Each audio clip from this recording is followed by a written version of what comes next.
নমস্কার বন্ধুরা, চিত্রকর কিচেনে তোমাদের স্বাগত। আজকে চিত্রকর কিচেনে একটা নতুন রেসিপি করে দেখাবে। এটা কি? এটা হচ্ছে টাটকা টাটকা পুঁই। তো আজকে পুঁই শাকেরই একটা রেসিপি করে দেখাবো। তো চলো চিত্রকর কিচেনে যাওয়া যাক, পুঁই শাকের রেসিপিটা আমরা করে দেখাই। চলে এসেছি আমরা চিত্রকর কিচেনে। এবার চিত্রকর কিচেনে আমরা আগে পুঁই শাকটাকে আমরা বানিয়ে দেবো। আমরা নিয়ে নিয়েছি ইলিশ মাছের মাথা,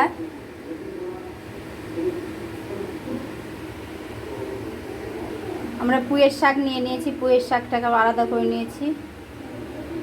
আর নিয়ে নিয়েছি মিষ্টি কুমড়ো, বেগুন, পটল, আর নিয়েছি আলু লম্বা লম্বা করে কেটে নিয়েছি, আর পুঁইয়ের ডাঁটাগুলো কেটে নিয়েছি। এবার আমরা ইলিশ মাছের মাথাকে হলুদ লবণ দিয়ে মেখে নেব। ইলিশ মাছের মাথাটাকে আমরা হলুদ লবণ দিয়ে মেখে নেব। আমরা গ্যাসে কড়াই চাপিয়ে দিয়েছি, কড়াইটা গরম হয়ে গেছে। এবার দিয়ে দেবো আমরা সরষার তেল।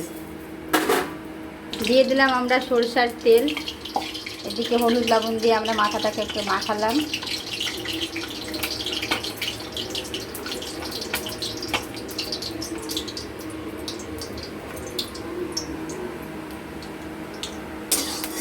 তেলটা গরম হয়ে গেছে, এবার আমরা মাথাগুলো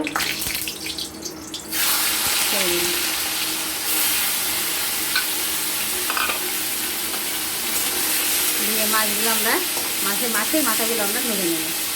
আর কি সুন্দর গন্ধ বেরিয়েছে। ইলিশ মাছটা ছোটো হলেও খুবই টেস্টি। এবার মাথাটাকে আমরা ভেজে নেব। আমরা কিছুটা নিয়ে নিয়েছি আদা, তার সাথে নিয়ে নিয়েছি কয়েকটা কাঁচা লঙ্কা, এগুলোকে আমরা বেটে নেব।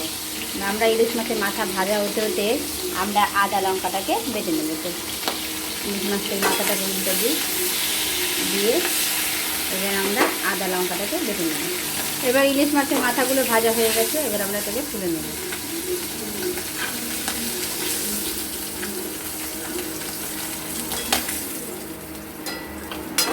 দিয়ে আমরা কড়াইয়ের ওই তেলে দিয়ে দিলাম কেটে রাখা সবজিগুলো। ডাঁটা, আলু, বেগুন, মিষ্টি কুমড়ো, পটল দিয়ে একটু আমরা সামান্য হলুদ গুঁড়ো দিয়ে দেবো। আমরা দিয়ে দিলাম হলুদ গুঁড়ো, পরিমাণ মতো হলুদ গুঁড়ো। হলুদ গুঁড়ো দিয়ে আমরা এটাকে ভালো মতো করে নাড়াচাড়া করব।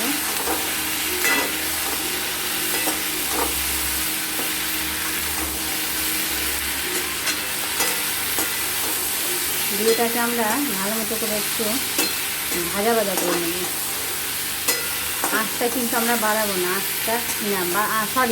আঁচটা আমরা কমাবো না, আঁচটা বাড়িয়ে এটাকে আমরা ভাজা করে নেব। ঢাকনা দিয়ে ঢেকে দেব, দিয়ে আমরা ভাজা করে নেব। সবজিটা আমাদের প্রায় ভাজা হয়ে গেছে। এবার এটা আমরা দিয়ে দেবো কিছু মশলা, কিছু দেবো গুঁড়ো মশলা, আর কিছু দেবো বাটা মশলা। দিয়ে দিলাম আদা লঙ্কা বাটা,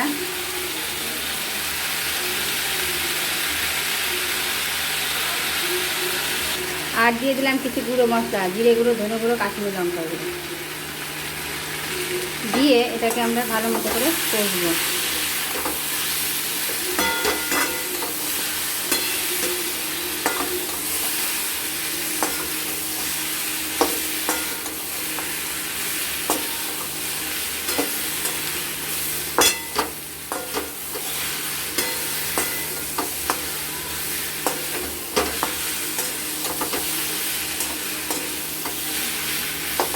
আমরা 2-3 মিনিট এটাকে কষবো। মশলাটা কষা হয়ে গেছে, এবার কেটে রাখা আমরা শাকটা যে আলাদা করে রেখেছিলাম শাকটা দিয়ে দেবো। দিয়ে এটাকে তো একটু নাড়াচাড়া করবো।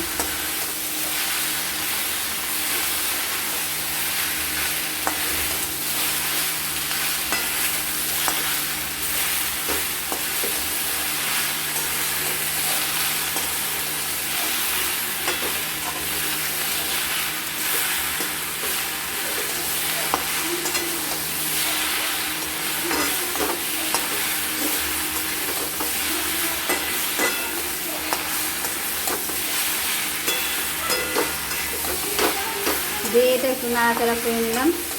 এবার দিয়ে দেবো স্বাদ মতো লবণ। এবার দিয়ে দিলাম স্বাদ মতো লবণ।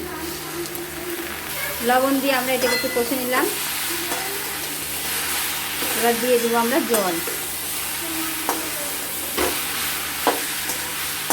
দিয়ে দিলাম, দিয়ে দেবো এবার জল। এবার দিয়ে দিলাম জল।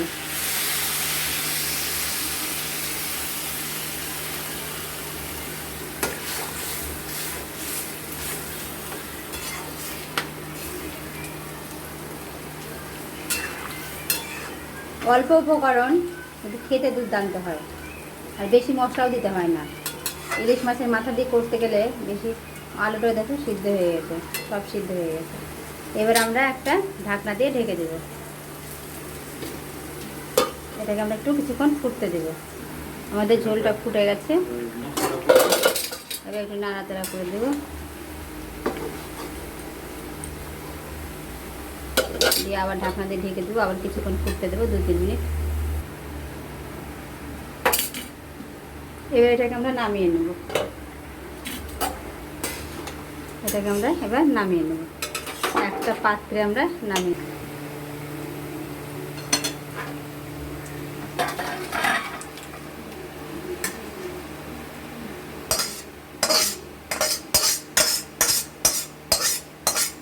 কড়াইটা একটু পরিষ্কার করে নেব।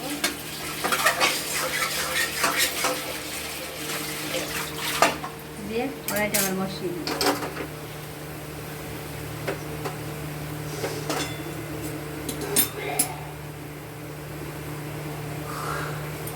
কড়াইটা গরম হতে থাক, আমরা কিছু ফোড়নের মশলা রেডি করে নিই। কড়াইটা গরম হয়ে গেছে। এবার দিয়ে দেবো আমরা সরিষার তেল। দিয়ে দিলাম আমরা সরিষার তেল।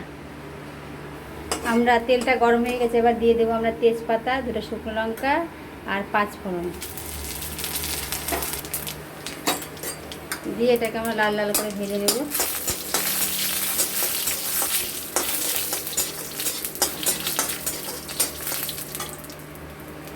ভেজে নেওয়ার পর আমরা ইলিশ মাছের মাথাগুলো দিয়ে দিই। ভেজে রাখা ইলিশ মাছের মাথাগুলো দিয়ে দিলাম। আমরা চুন্নি দিয়ে মাছগুলোকে একটু ভেঙে নিলাম, মাছের মাথাগুলোকে।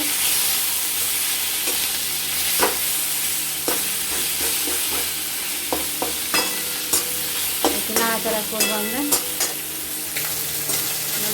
হয়ে গেছে, আমরা ফোড়নটা লাল লাল করে ভাজা হয়ে গেছে। এরপর আমরা দিয়ে দেবো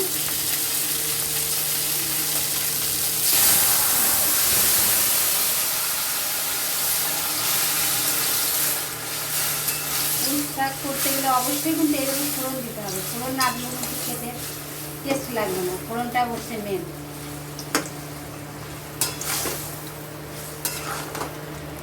এবার এটা একটু ঢাকনা দিয়ে ঢেকে দেবো। আস্তে আমাদের বানানোই থাকবে। ঢাকনা দিয়ে ঢেকে দেবে, ফোড়নের যে ফ্লেভারটা তাহলে সবজি মুড়গুলোর মধ্যে ঢুকবে।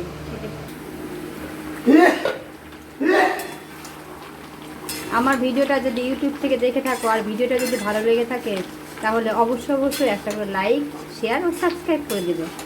আর যদি আমার ভিডিওটা তোমাদের ফেসবুক থেকে দেখে থাকো আর তোমাদের যদি ভিডিওটা ভালো লেগে থাকে তাহলে অবশ্যই একটা করে লাইক, শেয়ার ও ফলো করে দেবে। এবার আমরা উপর থেকে একটু চিনি ছড়িয়ে দেবো। দিয়ে দিলাম একটু আমরা চিনি ছড়িয়ে। এইরকম যদি রেসিপি পাওয়া যায় তাহলে আর কিছুই লাগবে না। এক থালা ভাত এমনিতেই শেষ হয়ে যাবে। এবার একটু আমরা একটু 2-3 মিনিট ঢাকনা দিয়ে ঢেকে এটাকে নামিয়ে নেব। আমরা নামিয়ে নিয়েছি। এবার রেডি আমাদের গরম গরম ইলিশ মাছের মাথা দিয়ে পুঁইয়ের শাক। তো আজকের মতন এখানে, পরবর্তী ভিডিওতে তোমাদের সাথে কথা হবে। রাখছি তাহলে, সুস্থ থেকো, ভালো থেকো। পরবর্তী কোনো ভিডিওতে তোমাদের সাথে কথা হবে। টাটা।